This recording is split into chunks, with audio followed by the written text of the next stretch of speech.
Bonjour à tous et bienvenue dans ce nouvel épisode de So 80s. Avant de commencer, un petit mot pour vous dire que vous pouvez aider notre label Podcut en donnant sur notre Patreon et bien sûr en écoutant les productions de Podcut, en particulier Olympiade Femelle, un podcast sur les femmes, les féminismes et le sport. Maintenant, mettez vos leg warmers fluo, votre plus beau legging brillant, on repart en enfance pour parler d'une chanson cette fois-ci. Il y a des semaines difficiles, des matins mornes et un printemps qui tarde à venir. Et au milieu de tout ça, il y a le numéro spécial duo des années 80 du splendide podcast Giga Musique. En écoutant ça, ma vie est devenue plus belle. Le fluo et les créoles sont revenus et c'était le retour des rythmes du macumba dans ma tête. Du coup, je me suis replongée dans une de mes chansons préférées des 80s qui réunit ma passion de la variété et des têtes couronnées. Je veux bien sûr parler d'Ouragan de...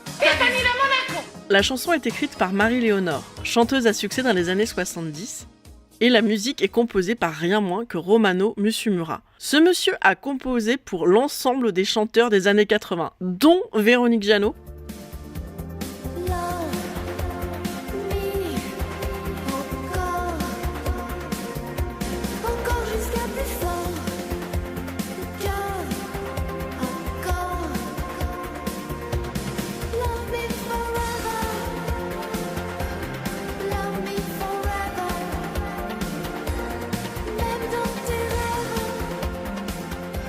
Je sais que c'est hors borne chronologique, mais Romano Musumura, il a également composé la musique de l'immémorable comédie musicale Cindy en 2002, avec l'âme dans le rôle titre. Il faut vraiment avoir vu ça une fois dans sa vie.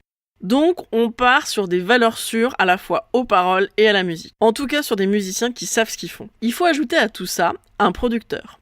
Jean-François Michael, alias Yves Rose, qui a à la fois travaillé chez Barclay et qui est aussi l'ancien chanteur du titre Adieu Jolie Candy dans les années 60.